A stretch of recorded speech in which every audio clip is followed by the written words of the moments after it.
Should you summon for Gamma 1 and 2 is the name of this video and what we're going to be talking about today.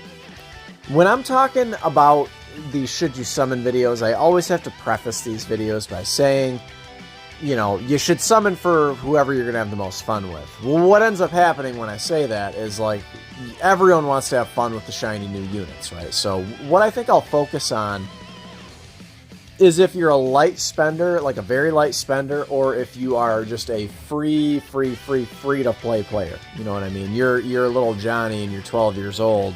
Yeah, you don't even have a job yet. You know what I mean? You're a literal free to play player. So should you summon on the Gammas? There's always a few things I like to look at when we're talking about this. So number one, first and foremost, the characters, right? So let's go ahead and look at the Gammas real quick.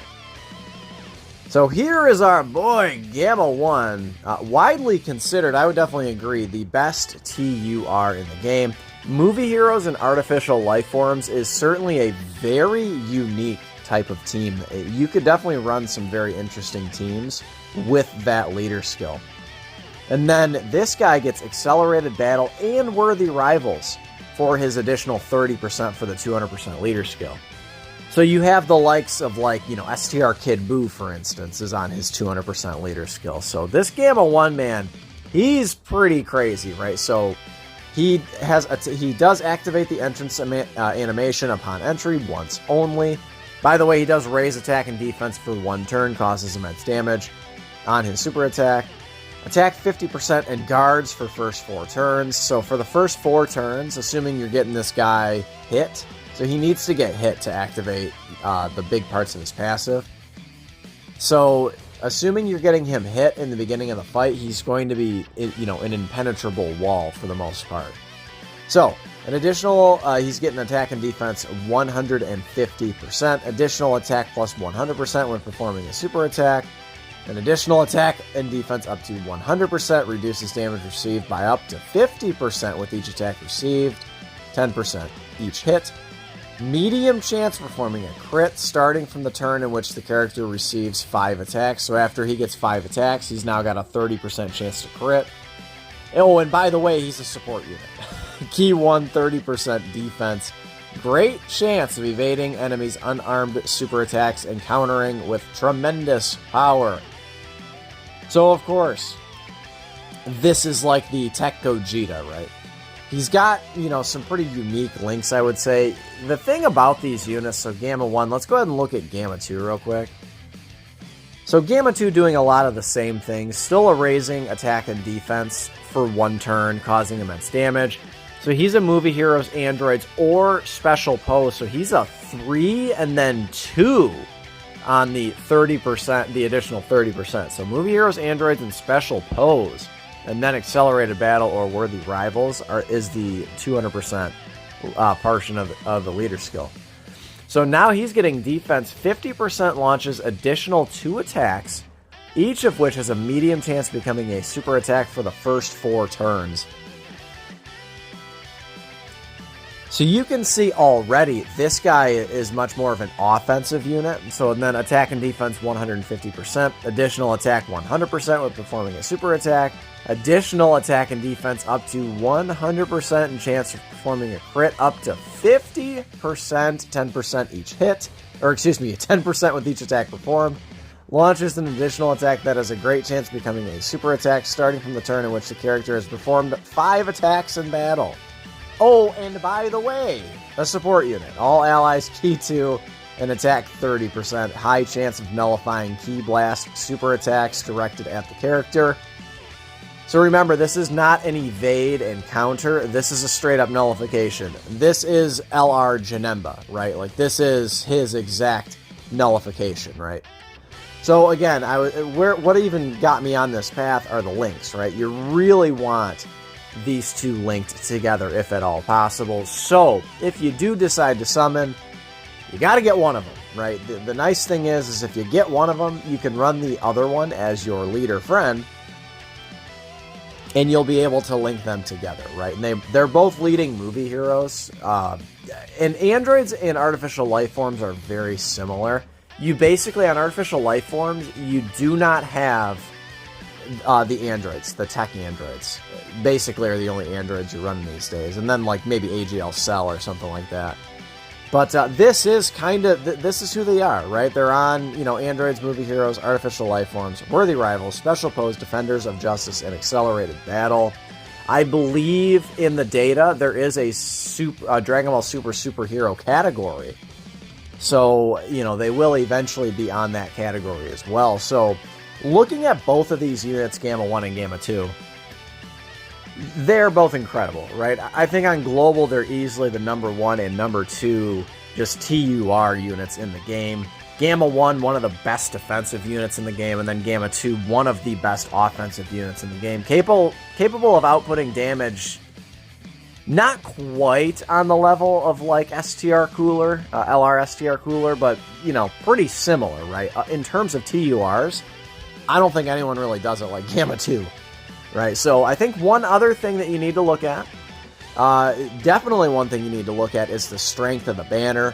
I think that this banner is okay. I don't think it's tremendous. I also don't think it's horrible, right? So you look at the Gammas, it's a 7 featured unit Dokkan Fest banner, which is good, right? That means you have a higher probability of pulling the units you want, right? You know, the less featured units, generally the better. So you've got Gamma 1 and 2, incredible, right? Some of the best units in the game. Tech Gohan, still one of the best units in the game. You can't really deny it. Dude, he guards, he greatly stacks, he's really good. Fizz Piccolo, I hate to say it, is trash. Although an EZA, I would say, is pretty likely upon the arrival of Orange Piccolo. It just kind of makes sense to me. That you EZA that guy. You gotta buff Namekians, dude. Namekians has been such a laughable category for years, dude, for years. You gotta do something with that category, right? You've got the Tech Android, still a very, very good unit. You know, even, I mean, geez, we're closing in on JP. They're closing in on a year old on JP, right? Like, they are very, very good. Were they the first Dokkan Fest after the anniversary? I believe they were, I think. No, they were right before were they right before the anniversary? Yeah, I think they were. They were right before the anniversary on JP. And then you've got Android 13, who, again, he's not really good. Not very good at all. Could be closing in on an EZA, right? He came around the time of, you know, STR Cooler and Future Gohan. So we already know STR Cooler has his EZA on Global and JP. So certainly his EZA could be on the horizon. And then Fizz Broly, I think, easily is going to have a very busted EZA. Hopefully they decide to give him immense damage. Just throwing that out there. So the strength of the banner, if I had to put a number value on it, I'd maybe put it at like 7.5 out of 10 or something like that. So it's not complete trash. And again, it's not tremendous either. So I would definitely say the value is there. If you want to say, is it a good value banner or a bad value banner? You've got 4 very good units and then 3 that are not so good. But maybe you need, you know, I think the majority of people are, obviously everyone needs dupes for Gamma 1 and 2.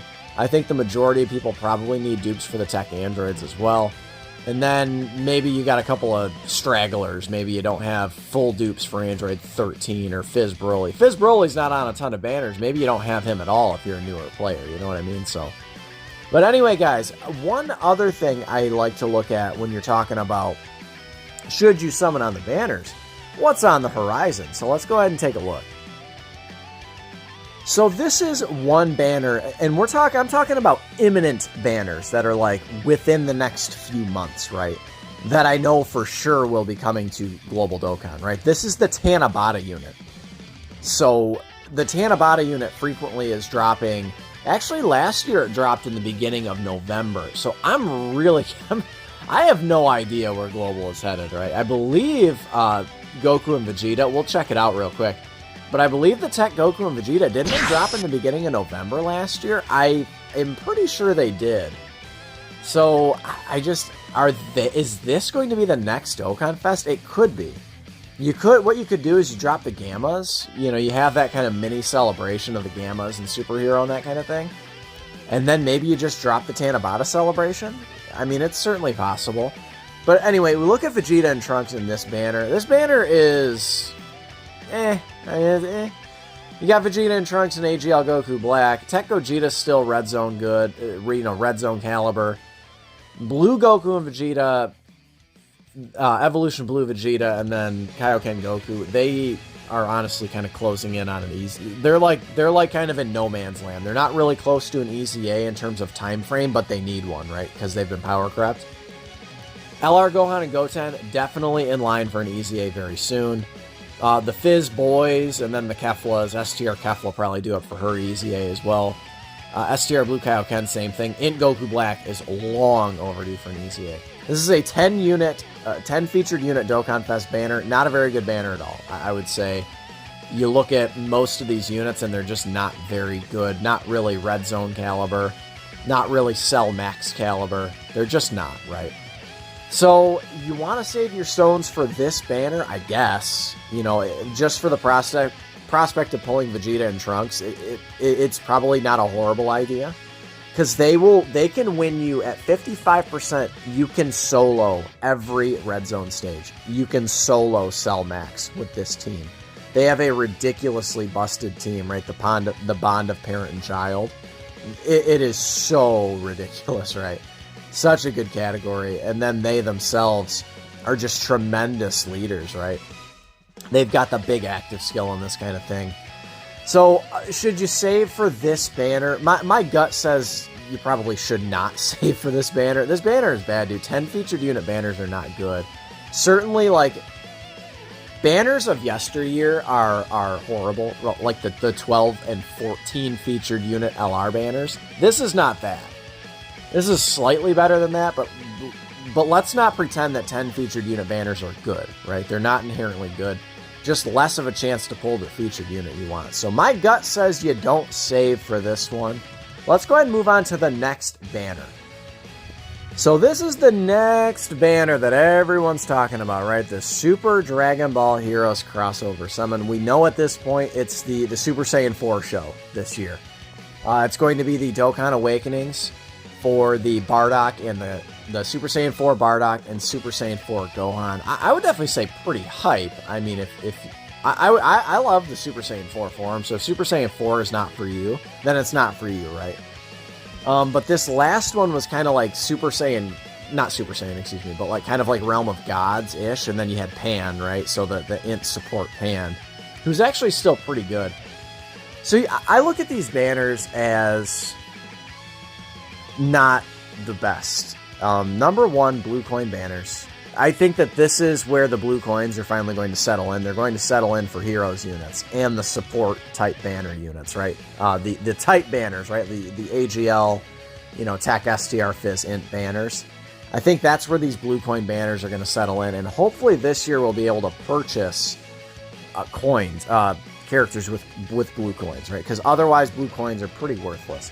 How these banners work, just in case you guys are unfamiliar, guaranteed featured units per multi-summon. So guaranteed featured SSRs. This is a 10 featured unit banner, right? So guaranteed you're getting one of these units in that last slot. And then for the other slots, right, you have a 7% chance of getting a featured unit and a 3% chance of getting a non-featured unit. So this is the pool of characters you have, right? And then if we extrapolate these 10 units, they're going to be in the unfeatured pool now for the upcoming 10 units, right? And then I suppose, there will probably be an easy A banner as well for these Dragon Ball Heroes units. These units are really interesting. Look at every single one of these units. Of those 10, how many are you using currently? Go ahead, I'll wait. My guess, I'm going to say 2, maybe 3 of them. Probably the Goku and the Vegeta, the Xeno Goku and Vegeta, who Dokkan awakened into Super Saiyans. And maybe that Pan. Maybe. Right? But Pan, she's a Dragon Ball Heroes support unit. I mean, are you really using her? Good luck finding God Trunks on the friend list. Meki Kabura's never really had a chance to shine. Robelu will be getting her Dokkan Awakening along with this Supreme Kai. I mean, maybe they do some crazy things. Maybe they drop this as a Dokkan Fest banner. It's possible. I don't really see that happening, but it is possible. We talked about that last year. It's possible. But at this point, You know, they've been doing this Dragon Ball Heroes collab for, is this 6 years now they've been doing this collab? I don't think they're going to start now. Again, it's possible, but I'm not really holding my breath. A lot of these units were on the Easy A band. A lot of these units are getting Easy A's this year. I think easily the Super Saiyan 3s are getting their Easy A's, the Goku and the Vegeta. Supreme Kai of Time, potentially Sealess, you know, Golden Cooler. A lot of these units, you know, Cumber, a lot of these units could be getting Easy A's, right? Who else could be getting their Easy A? Oh, the Fizz, Demigra could probably be getting his Easy A. And then again, as I mentioned, the Bardock and the Gohan getting their Dokkan Awakenings, right? So I'm never really in favor of saving for this. It's always real fun, right? Like, the units are fun, but they don't put nearly as much love into these units as they do the Dokkan Fest units. Look at the God Trunks animation compared to, like, the Gammas animations. Dude, the Gammas look incredible. Incredible compared to these. Dude, they're fine. Like, they're fun. Like, if you're a collector and you want to get, you know, a copy of each, fine. You know, whatever. But this, to me, is more of like a luxury kind of banner, right? You really, really want to prioritize Dokkan Fest banners. So I know this video is long at this point, but I think my final verdict is I would summon for the Gammas, dude. The Gammas, you look at everything they're doing and how powerful they are. I don't think that the Heroes units are going to be nearly as powerful as the Gammas. I really don't think so. And then you also look at one other thing that's on the horizon that's just forever looming until they drop. Orange Piccolo and Beast Gohan, dude. They are coming very, very soon. I think that, no question, the sort of ban has been lifted, or whatever you want to say, you know, whatever you want to say, you know, Toei or Shueisha or whomever, whatever the big governing body is of Dragon Ball, they finally, you know, given the all clear, like, go ahead and drop these units whenever.